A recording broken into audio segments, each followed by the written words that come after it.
got an 11. You always double down on 11. I know, but it's $200. It's blood money. Mike, you gotta double down. I can't double down on it. Mike, if you don't look like you know what you're doing, for a second, man. Just shut up, okay? I can't. Like you know what you're doing. For a second. Mike, I'm telling you, if you don't look like you know what you're doing, Just shut up. You make me look like an idiot. Double down.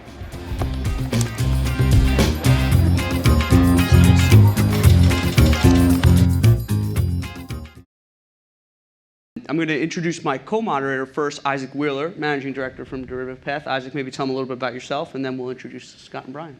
Yeah, echo your comments on the intro video. That was pretty good. I lead our balance sheet strategy group at Derivative Path. We work with about 300 banks around the country, helping them hedge interest rate risk. So very narrow focus on that realm, and excited to ask these two experts a couple questions.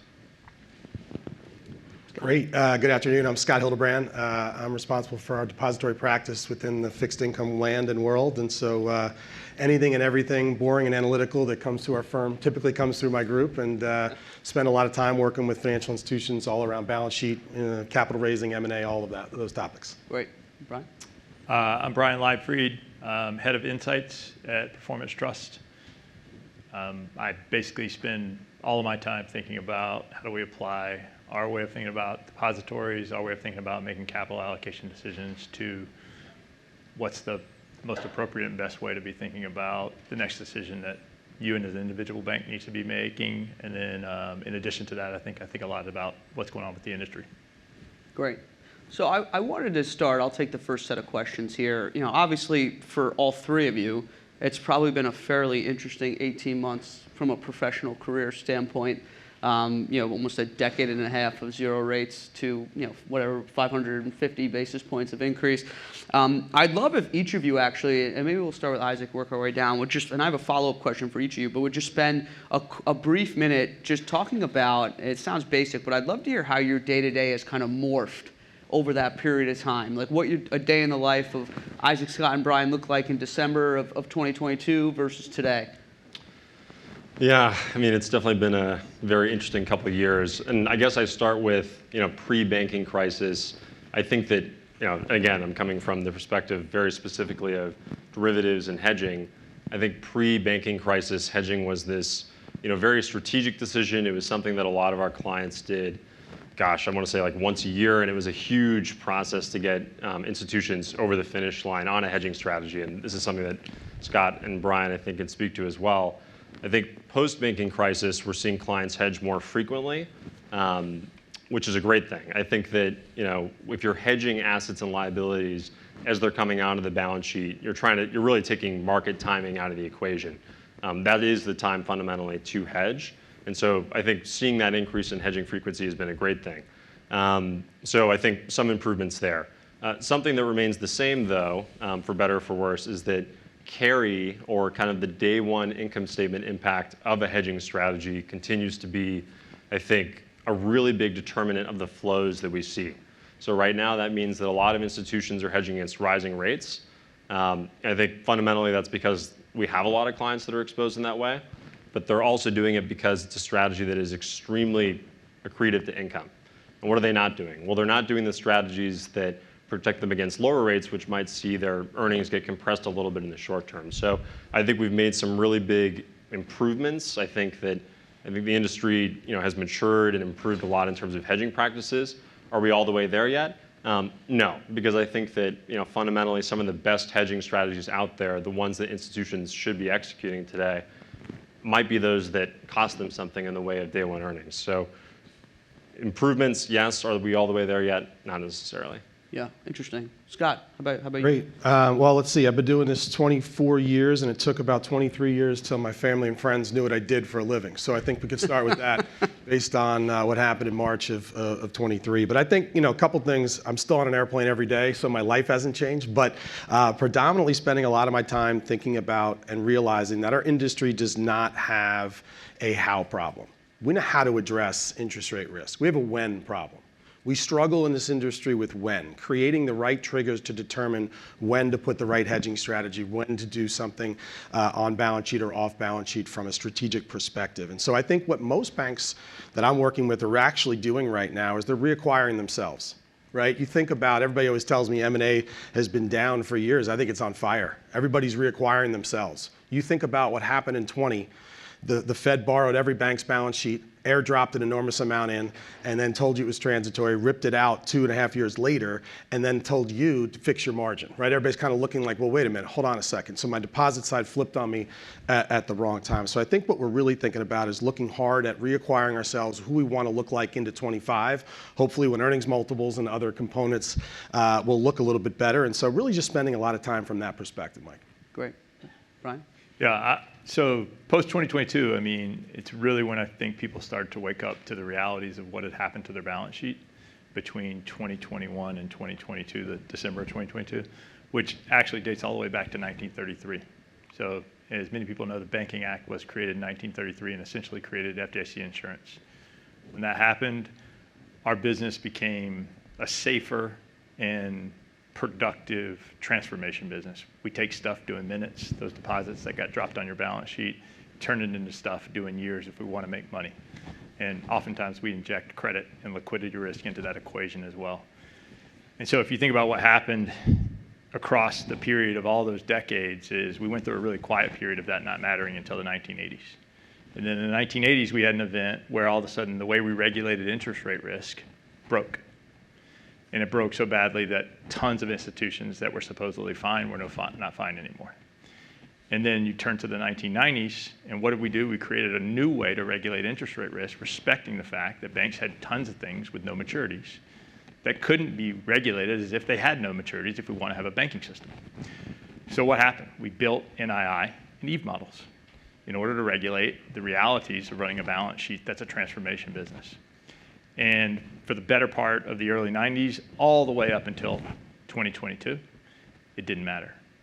And then all of a sudden, we had interest rates rise a dramatic amount in a short period of time, post the dropping of all those deposits onto balance sheets, which people then became unable to deal with anymore, invested into longer duration assets, whether they be bonds or loans, and you have a problem. The crazy thing in 2022 was most banks in these countries could not see it in their own interest rate risk management reports. And if you don't believe me, go look at Silicon Valley Bank's filings throughout all of 2022. Every one of their reported filings on NII reported that they were asset sensitive right up until they failed. So for 2022, it was, wow, there's this risk going on in the industry. No one can see it. In December, it was all of a sudden we begin to wake up to it. And then on March, it was like one day we walk outside and there it is, right in the street, right in public. And what was really interesting to me is the messaging that happened at every bank, whether you did or did not have the risk, was Silicon Valley Bank's an apple and my bank's an orange. And in reality, that was true for a lot of banks. But then there was a whole host of banks who have not failed, but they're mired in mediocrity that very much had the same problem, just maybe not in spades, like Silicon Valley Bank did. I had a session earlier today with some institutional investors in the bank space, and I asked them this question, and I want to ask you two this question. What do you think, as we think about what we've learned, and I want to state, I know the answer is going to be it depends, but if you can do a little better than that, I'd appreciate it. Sure. What do we think is the right balance of cash and securities in knowing what we know now with banks? I know there's still a lot of uncertainty out there, but if just very basic fundamental question, but what kind of guidance and thoughts are you providing your clients today, Scott and Brian, maybe we'll start with Scott, about that very simplistic but pretty critical, liquidity measure? 2 words, it depends. Yeah. No, I would say, yeah. Listen, I think it's really easy right now to have the conversation because you can earn more in cash than anything else anyways from an alternative perspective. So I think the real test becomes, what do we look like 2 to 3 years from now in terms of really thinking about your optimized balance sheet, how much cash needs to be allocated. It's going to be higher. It's kind of like we need a little bit more capital, you need a little bit lower liquidity. You're probably going to have to run a little bit higher. Probably we've been historically, 3 to 5% of assets, probably going to move to 5 to 7, somewhere in that range. But it does, in all seriousness, does depend on business model, balance sheet, the types of requirements you have from a pledging and all of that perspective. Yeah. Totally agree. Brian, it definitely does depend, but I'll try to do better than that. The whole notion of liquidity is built around this idea of there's a lot of ratios that govern whether you are or are not liquid in the eyes of the regulators, in the eyes of an investor. And the reality of those ratios is, in some environments, they're very good proxies for liquidity risk or the lack thereof. In other environments, they're not at all. And so what I think has always been true, and what was demonstrated to us clearly in this last year, is liquidity is all about being able to turn an asset into cash without the destruction of capital along the way. A little bit's okay, but a lot's a problem.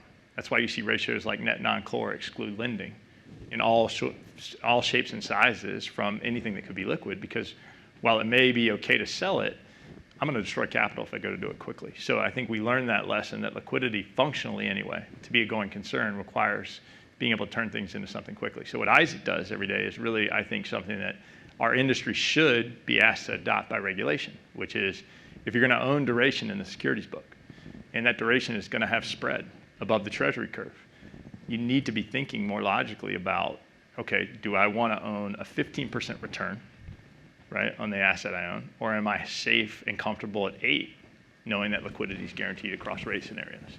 And everybody's different as it relates to what they should do there, but it's shocking to me that we haven't seen that yet come out of regulation, the advancement of using derivatives to enhance liquidity, ratios that actually speak to it versus ignore it.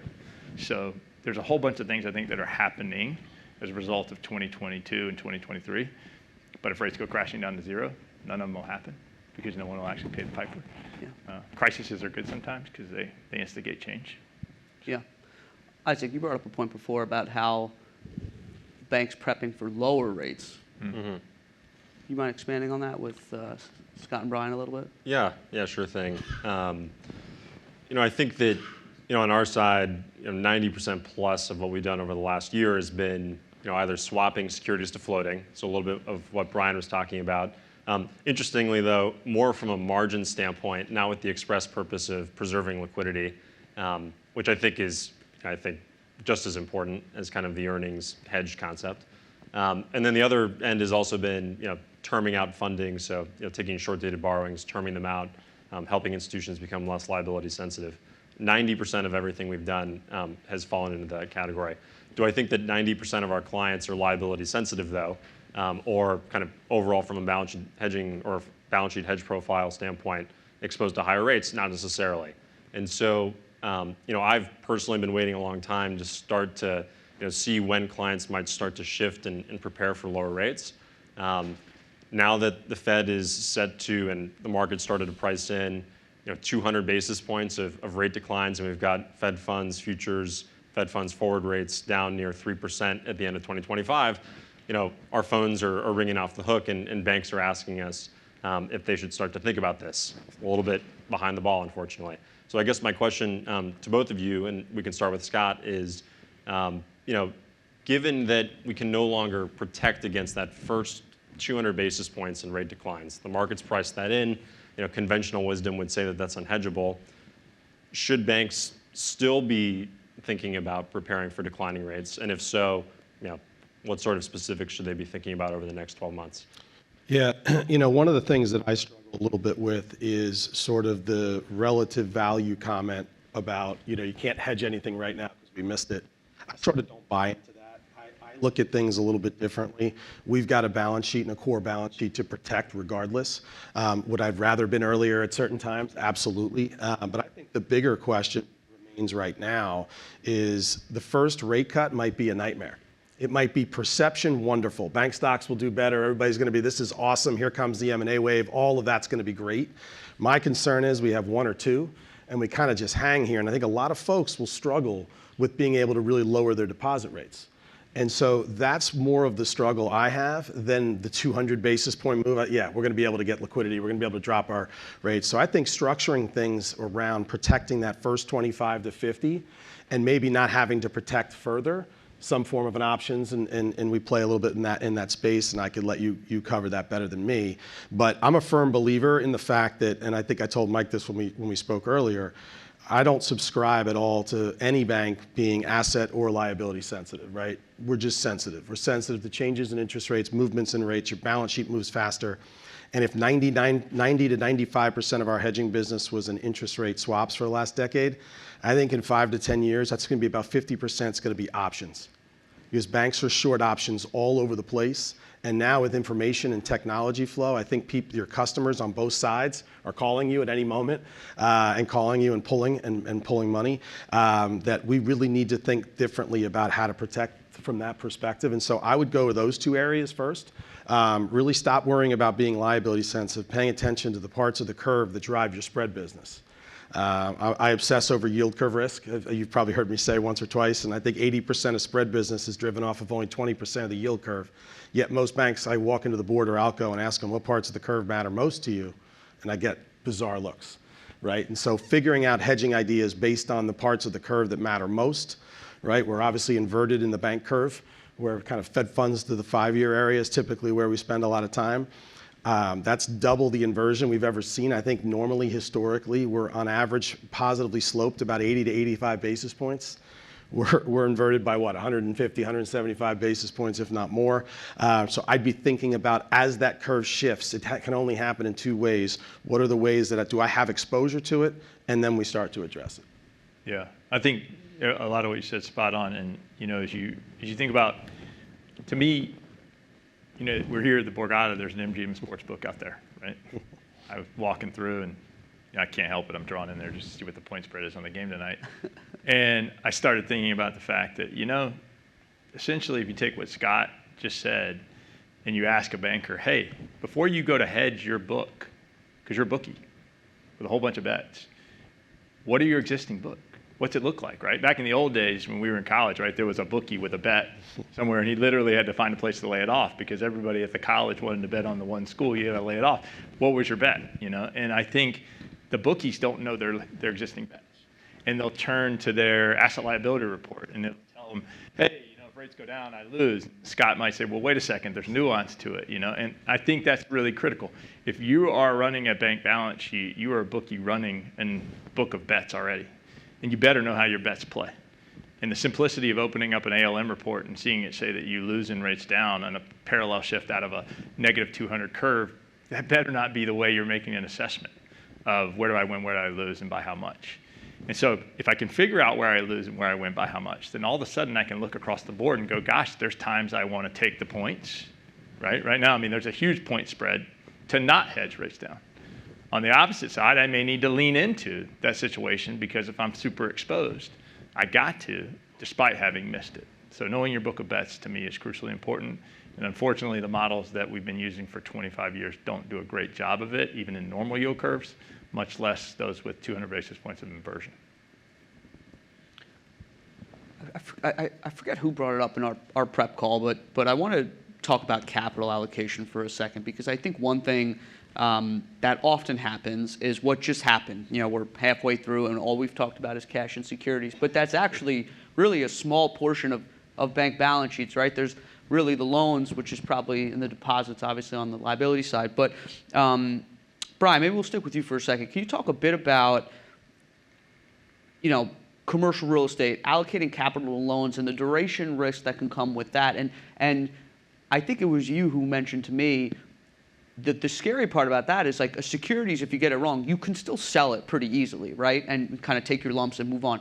Obviously, loans can be sold too, but it's not quite as liquid as a secondary market. So do you mind spending a minute on that? Sure. Yeah. So what's fascinating about, take commercial real estate since you brought it up. Traditionally, those loans are 5-year balloons structured off 25-year AMs. And you write in an option that you give away back to your point about being an option writer. I believe banks are regulated option writers as well. You give away an option to prepay at any time. Maybe there's a little incentive not to, 3-2-1 or something. For the most part, we give away that option. And so let's look at today's environment versus how we got here. In today's environment, as we normalize in on spread, commercial real estate will land in a 350 5-year swap world. Commercial real estate is going to land in the mid-6s if you just stay here, right? So then what your models tell you, and every one of you has one that sets a hurdle rate for where you should set your CRE rates, is that you fund everything that doesn't come in as a deposit, and very little does with a CRE loan. You fund it all with bullet funding that matches the structure of the CRE, which is great if that truly happened when you allocate capital if rates rise. Why? Because you have fixed funding against a fixed asset. But it's a disaster if rates go down 300 and and you have a 6.5 that refis to a 3.5, and you're funded at 4, right? So that's where we sit. But how we landed where we are is because we all had these models telling us we were hitting hurdle rates when we landed at 450 or 525 back in 2022. And in fact, we never borrowed money on the 3 or 4 year, 5 year part of the curve to fund that. We funded it with cash. And so now we sit here and you hear all these things in the news about, well, gosh, securities portfolios are crushing margins, securities portfolios are crushing TCE. Well, there's mountains of commercial real estate sitting on bank balance sheets between 4.5 and 5.5 that we would love to undo. It doesn't land anywhere in terms of a mark unless you go to sell your bank and then you get to market. But that's an earn-out situation that we can't get out of unless we get lower rates for the next 2 to 3 years, depending on when we allocate the capital. So capital allocation is crucially important in banking, and I think we have a lot of systems and thought processes that help us mitigate credit risk when we allocate capital. But as you step out of that realm, whether it's a bond you're buying, a loan you're making, we have really messed up stuff that helps us see, gosh, is the allocation of capital and the hurdle rate we're getting, is it durable with respect to rates? Do options change it? We don't really look at that on a really good way, and it creates a lot of problems. It's part of what we're living in right now. You think that, Scott? No, listen, I agree, and I think it's been one of the biggest struggles probably in my entire career when you sit down and you talk about funds transfer pricing, you talk about return on risk-adjusted capital. It's difficult, and Brian's spot on. With the optionality component, I don't think anybody values the optionality probably appropriately when they're valuing it and layering it onto the balance sheet. And so I think we sometimes get stuck a little bit into this rut of doing what we know really well, continuing to do it really well, and watching spreads just tighten. When I first got in the industry, I remember most banks I worked with had margins in the 4s. Mm-hmm. You know, now we're hoping to write a 3. Yeah. We celebrate a 3, right? Yeah. And so I think a lot of that has to do with the technology and the optionality, you know, cutting called back on us on both sides of the balance sheet. And I think Brian's other point's a really good one. And I think everyone outside of our industry needs to hear it about 10,000 more times. You try to do an M&A deal right now, or even, you know, 6 months ago, and everybody'd say, you can't do it. You can't do an M&A deal. You're right, because every bank you mark had no capital. Literally had no capital. And it was all because of the loan book. It wasn't the securities book. You already saw the securities book. It was already living, for the most part, in tangible book and capital. It was the loan book that we would go to unwind. When we were hired by the FDIC to unwind both Silicon Valley and Signature, tell you what, digging into those loans and look at those marks at those rate environments, that was the really difficult and eye-opening part. And First Republic, again, looking at those 30-year IOs and all of that, those marks were, I remember calling my banker and giving him rough marks, and he thought I was wrong. And I said, no, those are the levels that maybe they would trade. I remember the FRC thing not long after Silicon Valley Bank, and there was swirling conversations about, well, you know, we can fill this capital hole. It's not, you know, plug the tangible capital miss. And then I was sitting there going, if you mark the assets to anywhere near market, you have so much less capital than Silicon Valley Bank had. You just can't see it unless you mark it. And of course, the market figured that out not too long after. But it was fascinating. And I think another thing that I want to be empathetic to, and I think Scott would be as well, is I'm not saying, hey, you guys are fools for making these CRE loans. We're price takers, right? I mean, that's part of being in the transformation business and being able to acquire deposits in a market well through the wholesale rate, and then make lending assets on the other side. Part of that business, as competitive as it is that we are price takers. We're structure takers. So I think one reason why conversations often go for people like Scott and I to, well, what are you doing with cash and securities? It's the one place we don't have to be a price taker. So it gets us kind of excited and fascinated, like, all right, how do I take that book of bets that I can't change if I want to be a bank in my market, and massage it to find myself in as neutral a position as I can possibly find, just understanding where I am and what I'm trying to do in the marketplace that I'm given.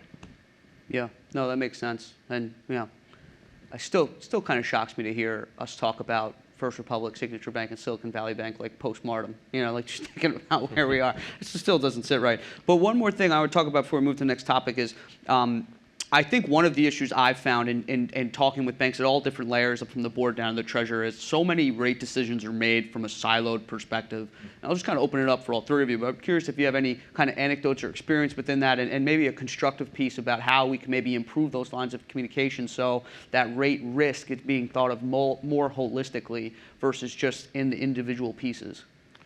One anecdote that actually relates a lot back to the option selling that you both talked about. You know, the option selling point is a great one. I won't even try to start talking about how to model kind of the convexity or the value of the option and deposit, but we can value them on the loan side. And I would say that, talking our own book here, but one thing that derivatives do help with a little bit is they take what is a you think about the option that a bank writes in a typical CRE loan that's not swapped. The value of that option that's been sold is not apparent, may have helped you win the deal, but if the loan freely prepays, no bank is writing that charge through the income statement, right? They're not saying, hey, we have this great asset that was in the money in a sense to us at this level, and we just had to write it out into zero because the borrowers prepaid the loan for free. If you do a customer swap and you enforce market-based prepayment on them, I think actually most middle market CRE customers are willing to do this, then you can't allow them to freely prepay, because if you do, guess what? That charge is hitting the income statement, and it's a way for kind of the finance and treasury and risk management functions of the bank to enforce that optionality on the lending organization. One anecdote that you had asked for, kind of about silos. I mean, one great example, my colleague, Frank Firley is here too. He works with a lot of banks on the loan side. Is that we had heard in speaking to a bank treasury team that their lending organization was taking it kind of into their own hands to include floors in the loans that they were making, because they felt like there was maybe going to be a risk to lower rates, and surely the bank ought to start to think about doing this. And the treasury team had no idea. So you had kind of the lending part of the organization starting to do ALM. The treasury function has no idea that this is happening. So I don't have a good answer for how to think about it, other than I think that step one is finding a way to market some of these sold options and doing it in different ways so that they become more apparent. But I don't have a great answer for the governance and silo questions, so maybe I'll turn that over to you two to try to resolve. Yeah, I mean, if you think about it from my perspective, and I've always said this, I've always believed that good CFOs never hear no at the board. Great ones always do. And what I mean by that is, I think when I talk to investors in bank stocks, there's a reason that we pick certain banks. Most of that is management, right? Management board relationship is really interesting dynamic for me. As I travel the country and I'm in a lot of boardrooms, there's a lot of great strategies that go to die in boardrooms because of the education component. Most boards are filled with phenomenally talented, incredibly smart folks that have never run a spread business. Think about that. Yeah. And yet what we're trying to do is backfill ideas into them to agree to them so that we can get it done, instead of the opposite. And so I think that's one of the things that I think we could focus more on, is real education, not the stamped education. I got my board, they're 45 minutes on this topic. But I would be doing right now, and we have the best example of it right now, is I would go back to sometime in 2022, play Monday morning quarterback with your board. Raise your hand and say, these are the two things we could have done. This is when we should have done them. And this is why you would have said no. Let's walk through all three of those elements to make sure everybody in that room hears you and understands, so that the next time you come with an idea a little early, or it's a little bit off of what they were thinking, it's not intuitive, they'll have a better reception to it. I think that's a big area where we can work through the holistic side, because I think the management and the treasury teams and all that, they do a good job talking to each other, obviously a very good job. I think the disconnect, in my opinion, is actually at the top of the house. Yeah, I think that's spot on. I think what does happen is at really large institutions is you have treasury teams that have tons of people and talent allocated to them, and they're handed down from, maybe it's the treasurer, maybe it's the CFO. Here's our position of risk. Yeah. Allocate capital on the asset side accordingly, fund on the liability side accordingly. Both silos, full of really smart people, follow their directions, and oftentimes it could be just the top-down order was the wrong order. That happens for sure. The further you get into big institutions and the further those decisions and thought processes get away from a CEO who may go, hey, fingers and toes, this doesn't make sense. What are we doing here? I think what you said about messaging is so important. A great idea is only as valuable as how well you can message it. And to an extent, it's how well you can retell it. Scott might message it really well to you. If you can't retell it really well to your board, the idea will die. And when the idea dies, if you don't look back, to your point, it may have never existed. So that looking back process is really good. I mean, one thing we started doing back in 2018 I've probably done 400 of them since 2018, is doing half-day strategy/education sessions with both the CEO, the board, and the CFO. Some part of the board. You don't have to have all of them. You just need the person who's the loudest or the most kind of like thought after voice in the room. And we do those sessions, and I think getting those board members to hear and learn with those management team members, getting everybody speaking in the same cadence is crucial if you want to get to action on something that's different. And derivatives, right? I mean, think about the industry. You would think this industry, post the 2019 changes that made it a lot easier to use derivatives, given what we do as a business, that we would be so adoptive of an industry of something that can, take loans and make them neutralized from risk, or take a bond that's widespread and take away the interest rate risk part, leave the spread part.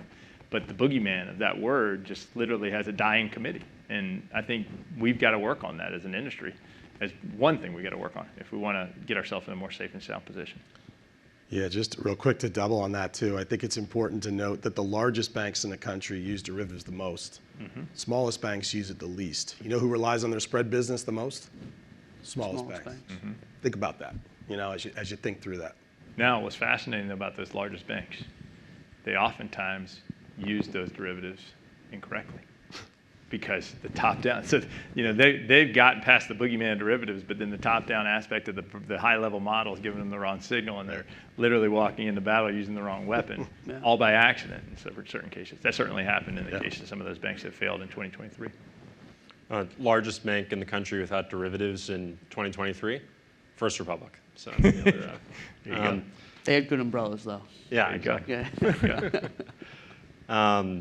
Well, Scott, you had kind of touched on it earlier, but as kind of a rates guy, I will forever harken back to the forward curve, so forgive me. But you had talked about, the difficulty in getting an M&A deal done because of the effect of rates on the asset side of the balance sheet.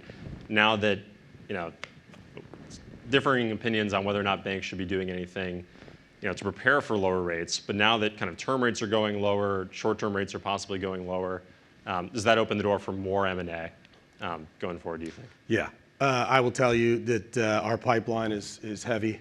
There's a lot of discussions going on, and actually the math is starting to work. And once you get that one rate cut, we're going to see the perception bump of bank stocks. It may not be reality helping margins as much as people think, but I think you're going to see a nice bump there. And so that's why I think what you're going to actually see here in this third quarter is you're going to see a fair amount of banks restructuring their balance sheets to prepare for 25, better earnings stream, better multiple, hopefully, which will lead to more M&A. And I think if you think about my concern on one or two rate cuts and nobody's really able to move deposit rates, I struggle with this concept because, to Brian's earlier point, this isn't in an ALM model. But if you think about, there's a lot of banks that are going to be for sale. There's a lot of banks that are going to be for sale, and just because you're not for sale doesn't mean one of your top 10 competitors isn't for sale. So pay attention to a rate cut and no bank moving on their deposit rates, because as we all know, good buyers love to buy low loan to deposit companies. So if I'm a seller in 2 years, I'm going to be very thoughtful around if I'm even going to move my rates as much as others to keep balances there, to keep deposits there so that I look pretty, quote unquote, for an M&A transaction. So pay attention. I always tell Alcos, don't just pay attention to your beta. I hate that word beta. I don't like it. What I'd be paying attention to is you and your top 10 competitors' loan to deposit ratio, number one. That should be your first trigger. The direction of that, every 5% should lead to strategies. Every 5% moves. I think the second thing that I think about is pay attention to core deposit premiums being paid in M&A transactions. That's a really important pricing point in the deposit world. I think we sold some branches recently for someone at 7.5% deposit premium. That still matters. So it's going to be tough to lower because I think we're all still fell in love with our asset size coming out of COVID, and a lot of that was artificial, right? And so we're really struggling to figure out, that's why I kind of said in the beginning, we're reacquiring ourselves, kind of think about who we are first, and then we're going to start to see the M&A world pick up. Yeah. Two things I think, when you think about those core deposit premiums, it's a fascinating marker to kind of keep an eye on. When you see that marker, be thoughtful about what was marked on the other side of the balance sheet, and did it influence the pricing calculation of those core deposits. So for example, if somebody sells a branch that has a bunch of CRE loans in it, or not a bunch, but some, and that weighs on the price, those deposits may actually have traded for a much higher premium than what the posted premium shows, because they had to push the loan mark into that deposit premium that you don't see. So be aware of where those deposits are actually trading and be knowledgeable about that. That's a really good marker. One of the things I think is really fascinating about M&A. M&A is probably the biggest capital allocation decision we will make in our career as a manager of a financial institution. It's also the most permanent. So it's the one that, like 6th grade pottery class, you're going to build a pot, paint it, fire it, you're going to stick it on the shelf. Pretty or ugly, it's in your house for the better part of the next decade, right? And that's M&A. And yet what's fascinating to me, especially post the last 2 years, is that we will go to think about an M&A deal. And let's say we've been socializing a deal and we're now looking at a place where maybe we're going to be able to inch towards some sort of definitive agreement in the next 6 months. How do you write up price? Do you write it up for the rate environment right now? Or do you write it up for the rate environment that we're supposed to have in 12 months? Or do you write it up for something totally different? Because if you think the cash flows that you're giving away, if you give away your stock, or the cash flows of what you're buying, if you're acquiring someone, aren't different in a 3.5% or 3% Fed funds world than they are in a 5.5% Fed funds world, you're kidding yourself. But what's shocking to me is our industry will make the biggest capital allocation decisions we make on the most permanent thing that we stick on a shelf and stare at for 5 to 10 years.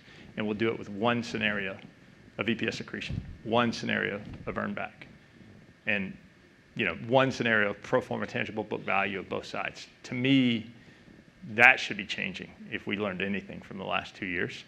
And it applies both in rates up and in rates down. So I'd highly encourage you to be thoughtful about that if you're moving toward the finish line in the next year, thinking about M&A. Think about more than one scenario of what you're actually buying and what you're actually giving away.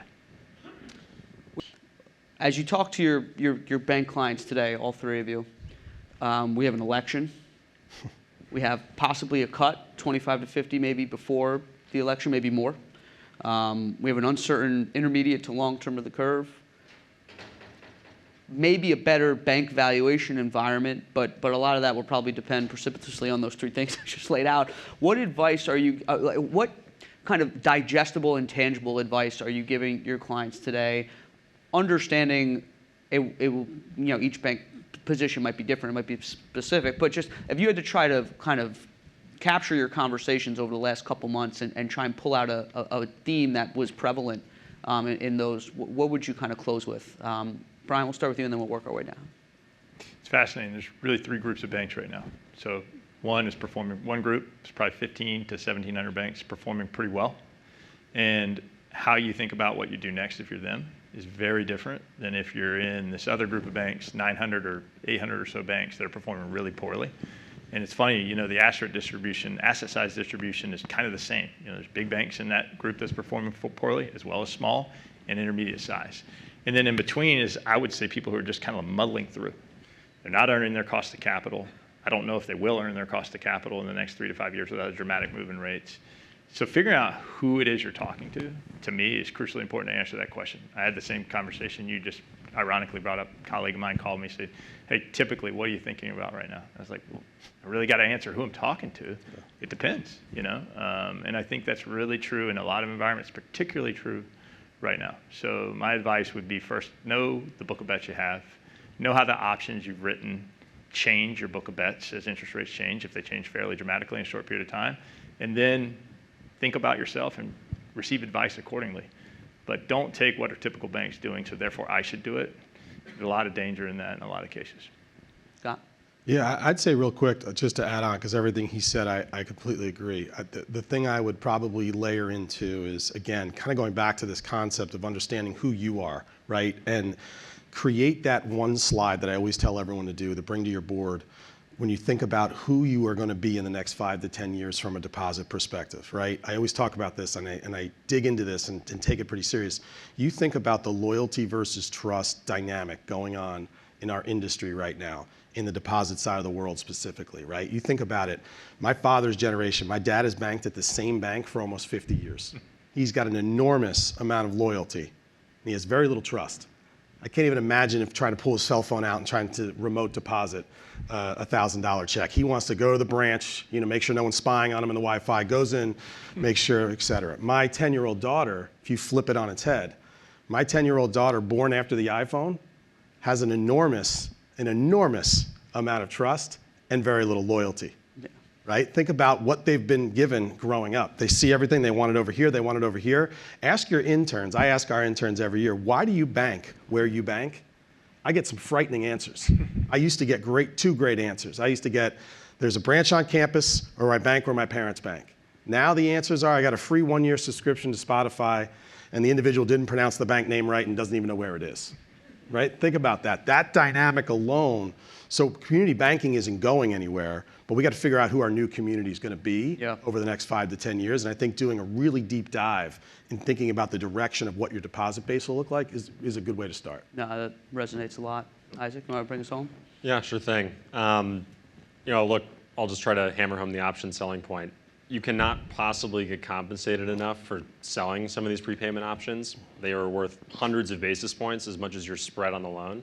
So fundamentally, stop selling any more options. We can't buy back the ones you've already sold too cheaply, but we can stop ourselves from selling any more.